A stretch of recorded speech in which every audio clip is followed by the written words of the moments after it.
camera's going flat, let's crack on.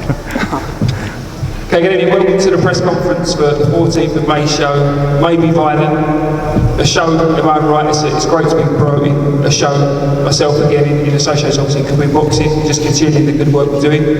I'm pleased to be joined at the table by some fantastic talent that will be showcasing their talents on the show. I'm going to hand over to Steve Goodwin in a minute, the manager of most of the boxers on the table here to talk about the fights, but it'd be great to have Karl back on our show, top of the bill, in the international challenge belt. He obviously picked up the challenge belt last time out against Deano. He now fights Jude Ma in the challenge belt. I'm just going to hand you over to Steve Goodwin now, just to talk to the fighters and run through the talent we've got on the bill. It's a great show, and Karl, who I was so pleased for last time when he won a big grudge match against Deano, we felt Karl would win that. We really, apart from the first one when he got caught, we got a bit concerned. That was the only worrying moment, but we felt very confident when we made that fight. And dispatched Deano in the second round. I'm sure Deano will come again, but he just was beaten by the better man on the night. And Karl did have a disappointing night before that, but what you've got to remember is he was beaten by Amoo-Bediako, who then came out and beat Adam Hart inside 2 rounds. That wasn't, I know Karl had an off night, but Marinchev has had a bit of a resurgence, and it just shows you don't read too much into one fight. And the team, the Deano's team, did read too much into that one fight, and they paid the price. It's great to see Karl back, gain some momentum, and now we're going to move on with him. I'm sure without any doubt Karl will be heading towards the Southern Area title sometime later in the year, which is held at the moment by Wadi Camacho. But once Wadi moves on, I'm sure that Karl will be in the perfect position to take advantage and have a crack at the Southern Area. And it's great to be a part of his journey, great to see him win his first belt, hopefully he'll win his second belt, and I'm sure he will on the 14th. And then it'll be great to see him move on towards the Southern Area later this year. So Karl's topping the bill, but let's just introduce you to who else is on the table. Hotshot Sinclair's on the left. Duane was very impressive in his debut. He fought a chap called Iliev from Bulgaria, a real tough fight for a debut fighter, and he handled it really well, and I think you'll see even more from Duane this time. He's an exceptional talent. He turned pro quite late, but I think he's got enough talent to go towards titles relatively quickly, and I'm sure we'll be able to do that for him. Next to Duane is Dean Richardson, and I thought Dean put in a fantastic debut performance, stopping his opponent in the 4th round in his last fight. I'm sure he'll come on a bundle for that. He's trained by the excellent Barry O'Connell in Hammersmith, and Dean, I'm sure, will turn into a real top welterweight, possible light middleweight prospect as time goes on. He'll be brought along properly and carefully, but he's good enough to be moved along relatively quickly because he is exceptionally talented. Karl Wheeler, I think his head's not big enough already, I think that will bypass it for a second. On my right hand side is another of the Mickey Amoo SW Gym superstars in the making. Number 1 was Richard Comey. And when Michael brought Richard Comey over to this country, everybody was sceptical. Everybody ran from him. It was really difficult for us to make fights. But we managed to get the Commonwealth title here, and Richard's gone on to great things, and he'll be fighting for the actual IBF World title this year. Michael's a brilliant manager, and he's now doing the same thing with this excellent young lad, Jude Ma. 15 fights, 15 wins, and 15 KOs. He's a former 2012 Olympian. All the British bantamweights are on his target, and we hope that some of them will step up to the plate. With Richard Comey, for those of you who've got good memory, Gary Buckland tried, and full credit to Gary because he was the only one that would give it a go, and we hope that the British bantamweights don't run around or run away like the lightweights did for Richard. But whether they do or don't, Michael's got the skills, connections to take Duke to world titles just as he did with Richard. Michael, obviously, his manager's on the right-hand side, just does fantastic jobs for his fighters. And for Ghanaian boxing, he's showing that Ghanaians don't come over to Britain to just fall over and lose. When they're looked after properly, they can come over, win, and be proper champions. Let's hope that in the future, there's many more of Richards and Dukes coming through, and I'm sure with Michael there, that will happen. Adrian Martin. 2 out of 2 so far, and he's fighting on his birthday on the 14th of May. So I'm sure it's going to be a great birthday celebration. He's going to make it a hat-trick, and then he tells me he's off to Tenerife for a well-deserved holiday. But Adrian's, you know, he's talented, he's a hard worker, he's a really nice person, he's got everything that you'd want from a boxer. And I'm sure that we're going to have some very exciting times with Adrian over the forthcoming years. So just starting off, Karl, how did that last fight feel? It felt amazing, it felt great. I was just happy to get the win. You know, I was happy to get the win more than the belt, but I'm just happy over the moon. I mean, the celebration after the fight, on the knees, looking in the sky, it meant a lot to you, didn't it? Yeah, I was so emotional after the win. It was just, you know, all the abuse I was getting online and social network, it's just, there's no need for it really, but it's over, it's done, I can move on. And yeah, I was emotional and it was great. I was happy to be in a meeting fighter. Move on. So I suppose you'll be happier with the preparation for this fight, in that the guy you're fighting is a very respectful chap. He's not going to trash talk. So that suits you a bit more, doesn't it? Because that's not your style. It's not my style of the trash talk, you know. I'm just me. I'm a nice guy. I mean, just because someone's nice, don't mean they can't fight. It's just people try and trash talk their image, but it's just not me. It's somebody who wants to do it, fair play to him. But this guy, you know, I'm going to take him as serious as I do everybody else. And I've been training hard for it like it's anybody else, and we'll see what happens.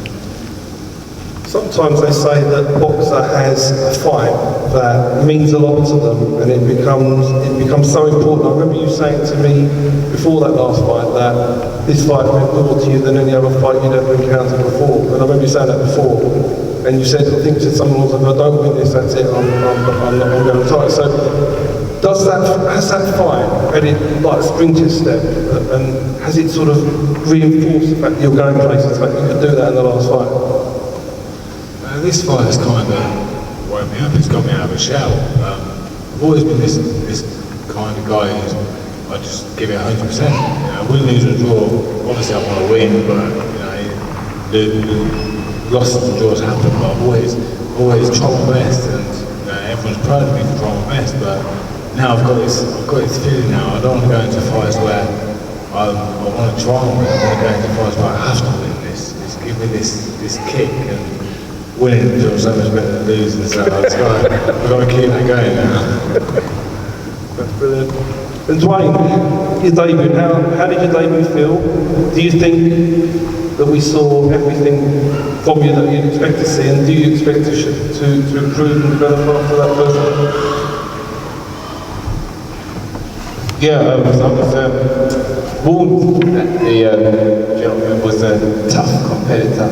And I did feel that on the night after the first round. I think it was a lot to do with nerves. I felt puffed and I was almost doubting, thinking, can I continue the rest of the bout? Because I did exert a lot of energy. Just, I think I was moving around a bit too much and, just not picking my shots, almost fighting. So then, after getting my nerves down, just started boxing and doing exactly what I'm taught to do and what I do best. I think now that I've got the stabilizers off, are you going to see? You're going to see a lot more, definitely. I think it was you always think you've done enough that you think, okay, it's a different platform, but a fight's a fight. But just knowing that, for me, where it's always mentioned that turning pro is late, so I just see every fight as being the most important fight of my life, and I think that at that point, that's what had taken over, and I was a bit too stiff, just thinking a bit too much instead of just letting the punches flow, and I think that's what sort of took a lot out of me in the first round. But yeah, I think now that that's over and done with, I can get back to what I usually do. So tell us about who's training you and what your training regime is. And you obviously then in agreement with some second part. I always tell every boxer, they don't believe me, that on a debut you're never going to be the same fighter as you're going to be in your second fight or third fight, because something happens on a boxer's debut. And And I think, you know, it's just such a whole occasion, I think, gets to you, doesn't it? But I think realistically, I mean, you showed enough talent in that fight that I think you're going to go on to make massive things. But what are you doing on a day-to-day basis? Who's training you? Where are you training? And what are you actually up to? Well, I still have my day job, which is I'm a school teacher, head of maths in a school, training. Almost how I put it in my mind is that I've got the people I'm fighting are likely to be training like 3 times a day, however many times a week. So I give myself a rest day and I train almost every day, every evening. I still have input from my original trainers who've been with me from the amateurs, and they've commissioned some other trainers who they used to train, who've now become pro trainers, so they sort of work in collaboration.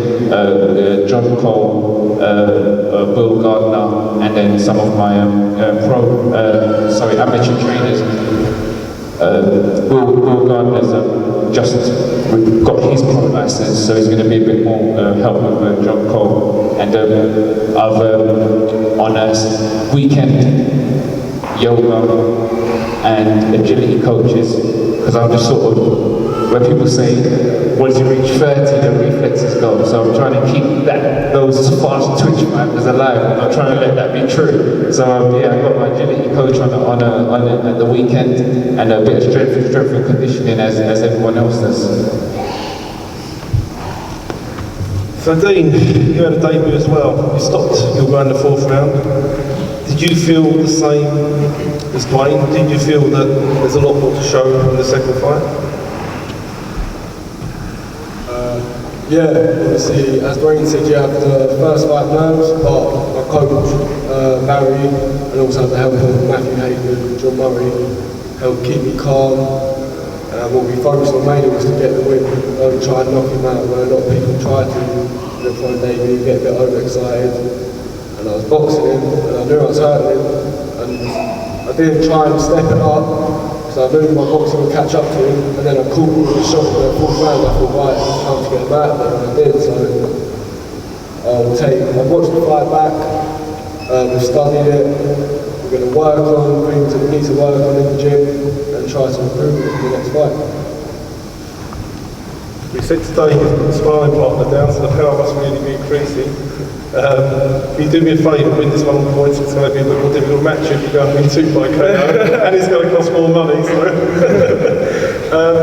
But I mean, tell us again. I mean, how often do you train? You train obviously at Hammersmith with Barry, isn't it? Yeah.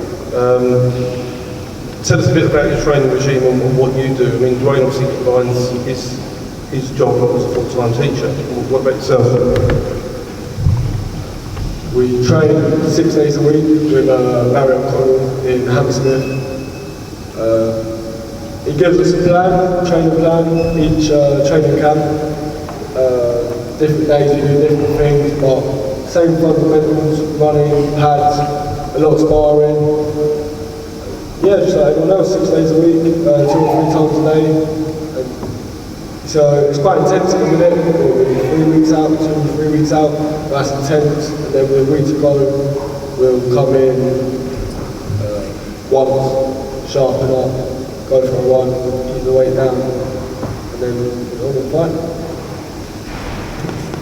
So Adrian, fighting on your birthday, added pressure. So it's took you into your 3rd fight. These lads have had 1, and you're on number 3 now. Yeah. How did you find fight 1 to fight 2? Did you shake off the nerves in the 2nd fight? And how's things going with your trainer Joe and everything building up to the 3rd?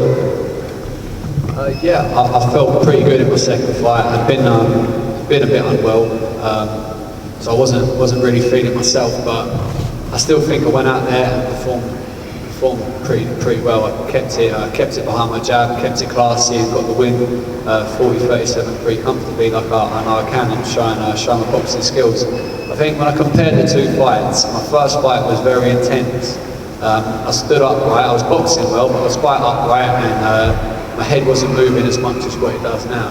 My 2nd fight, I was moving my head a lot, picking the shots a lot, but it was lacking a bit of that intensity, a bit of the pace that I had in my 1st round. my first fight. Both lads were tough in their own respects, you know, they're both quite game. I found Gable was a very strong lad. He was there to, you know, he really came to win, and it pushed me right until the end. And with Ivan, he was switching between stances and making himself an awkward target to hit, so it was quite hard to pinpoint and let more than a couple of shots go on at a time, whilst trying to keep your boxing good. With regards to preparation for my third fight on my birthday, me and Joe have been training 5 days a week, twice a day, keeping it at a quite high intensity, but making sure we're allowing a couple of days for the body to rest. Days where we focus on stretching and working on flexibility. We're aiming for in this fight to put a combination of the both and really put on a good performance, you know, and get the win and go 3-0 and enjoy a well-deserved holiday. So Michael, got one world title challenger coming this year. Is this lad going to be another one at that level? Yeah, most definitely. But before I start, first I'd like to say thank you to Goodwin Boxing. If it wasn't for Goodwin Boxing, Richard probably wouldn't be fighting for a world title this year. Steve, Kevin, and the rest of the Goodwin family have really helped us to progress when no other promoter would. So we are forever grateful, and hopefully when Richard gets his world title shot confirmed and wins the world title, we'll be bringing it to you to show you the belt. Now, Jude is another of the same ilk as Richard, but Jude comes from a better amateur pedigree. He's won all African Games, he's won gold Commonwealth Games, bronze medal, and a gold medal at the All African Games. He was at the London Olympics, quarter-finalist, World Championships. He had a fantastic amateur career for Ghana, 70 odd fights, no, 100 fights was it? 100 fights with, how many losses? 5 losses. So, of course, the bantamweight scene in the UK is now starting to rise. It's starting to be one of the top divisions in the country. And we need to know how far we feel Duke can go. But by doing that, he needs to test himself against some of the best in this country. Hopefully, some of them may come to fight Duke. We're hoping to get a title shot for Duke later in the year. Me and Steve are in discussions about that. But on the 14th, he will have his second professional fight in the UK. And he's aiming to put on a show for the Yorkshire crowd so that they can see what Duke is all about. He's got a fantastic record. It's actually 16-0. Yes, it's like 16-0 with 16 stoppages. But that's not to say that he comes in there banging. He's a fantastic boxer. With an amateur pedigree he's got, of course he's got to be able to box. He can box, but he's very ferocious in his work. And you will see that come May the 14th. Yeah. So Duke, how hard is it to move from Ghana and come to England? Just change your whole lifestyle and come over? Is that hard? That is what I do. That is what I dedicate myself to do. So it's not tough for me because it's my job. And I thank God I'm here to prove myself. And I thank Goodwin. I decided to be a professional at the age of 21 years, and I'm still in it. You know, so that's what I do. And I'm happy. And I thank God for this opportunity. I thank the opportunity that I have to be here to fight. So I have to work. Maybe in future when I become a world champion, I will come and show you people the world title. You know? So I have to fight for the world. So I'm very sure that I will be a world champion, the next world champion, as Comey is going to. So they shouldn't be scared. And my name is Jude Micah, and I'm I'm telling you that I'm going to make it. I'm going from here. I've been in America. I have to face the best boxers there, and I'm here to face the best boxers here in my weight. So that is what we do. That's our job. So we have to make it. So this is all what I want to say. Thank you. And this show on May the 14th, we've got Karl Wheeler, who's having a resurgence to his career, and he's having a real twilight to his career, and it's going to be great to watch him again in his second title fight. We've got Duke, in Duke's own words, a former world champion, and how many future world champions, and how many future world champions can you come and watch on a Saturday night in York Hall? You've got Adam Dingsdale fighting, who's just recently signed with us after an English title fight. Danny Connor, who's featured many times on Sky Sports' fight as well. It's a great night of boxing with about 17 fights on. So it's a great deal, it's going to be worth coming down. And again, we're watching future world champion in Jude Ma, so it's worth coming along to see him as well. So thanks a lot for everybody for coming, thanks to everybody for watching this, and well done, May 14th.